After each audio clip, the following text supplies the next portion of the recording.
Okay, let's unpack this. We're diving into a really fascinating idea today. It sounds almost futuristic, but it's becoming real.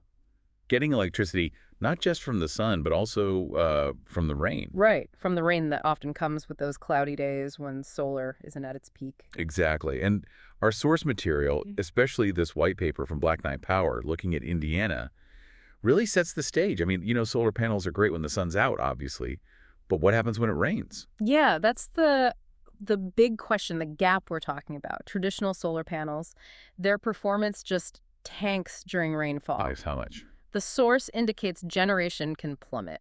We're talking down to only maybe 10 to 25% of their rated power when it's actually raining. Oof, only Mhm. 10–25%. That's a huge drop. It is, and it makes sense. Clouds block sunlight, that's the obvious part. Sure. But the water itself, the droplets hitting and covering the panel surface, they also scatter and block the incoming light. So you kind of get this double whammy. Ah, right.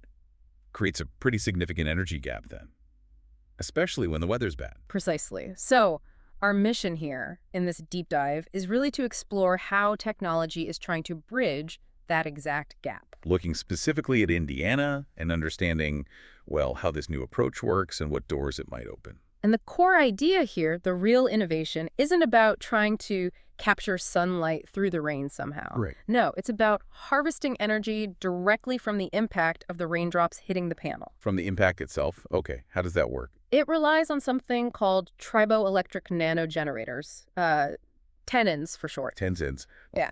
Think of the basic principle, the triboelectric effect, like static electricity. You rub a balloon on your hair, Yeah. right? Friction causes charge to separate. Got it. Static. And so with these TENs integrated into a solar panel, when a raindrop hits this specially designed surface, the friction, the impact, it separates electrical charges. So the raindrop gets, one type of charge, Yeah. and the panel surface gets the opposite. And that difference creates a current. You've got it exactly.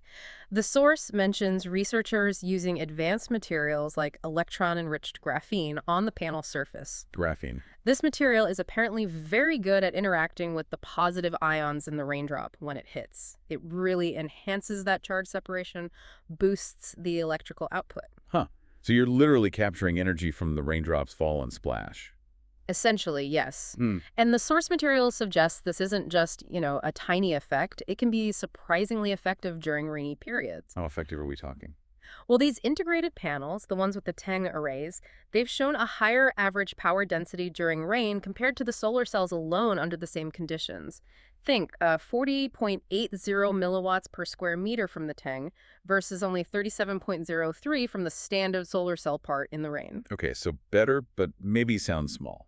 It might sound small in milliwatts, but then you look at other configurations mentioned, like these bridge array generators. Mhm. The source says they showed a peak power output almost 5 times higher than earlier raindrop collection methods. 5 times? Yeah, reaching up to 200 watts per square meter in peak output. Wow. 200 watts per square meter just from rain impact. That really does change the game for, generating power when the sun isn't shining. It absolutely does. It addresses that fundamental limitation. So why Indiana specifically? Why is this tech exciting there? Well, the source points out Indiana's weather. It's pretty variable, right? Sun, clouds, rain, snow.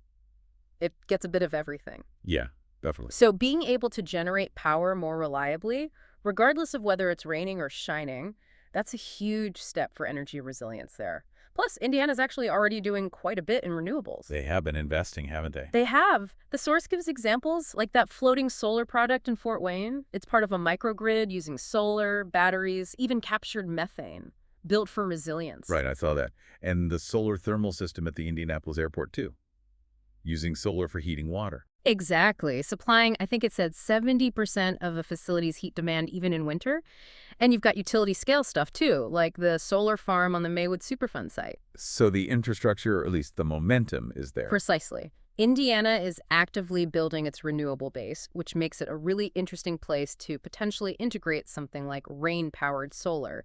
It could tackle that exact issue we started with, the dependency on clear skies.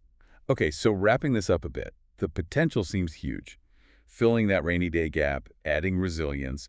But the source does say this TENG tech is still pretty new, right? It is, yeah, definitely still emerging. The paper mentions the usual challenges: scaling up manufacturing affordably, making sure that Tang layer is durable enough long-term against weather and wear. And cost, I imagine. And cost, absolutely, making it commercially viable for widespread use. It's one thing to power small devices, which some research has shown, but quite another to power homes and cities. That's a significant leap. But that gap between the lab and the real world, it seems to be closing, as the source suggests. It does feel that way, yes.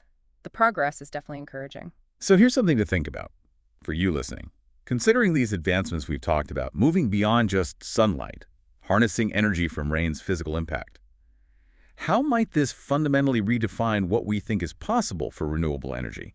And, maybe more importantly, what could that mean for building truly resilient power systems, especially in places with variable weather, places like Indiana?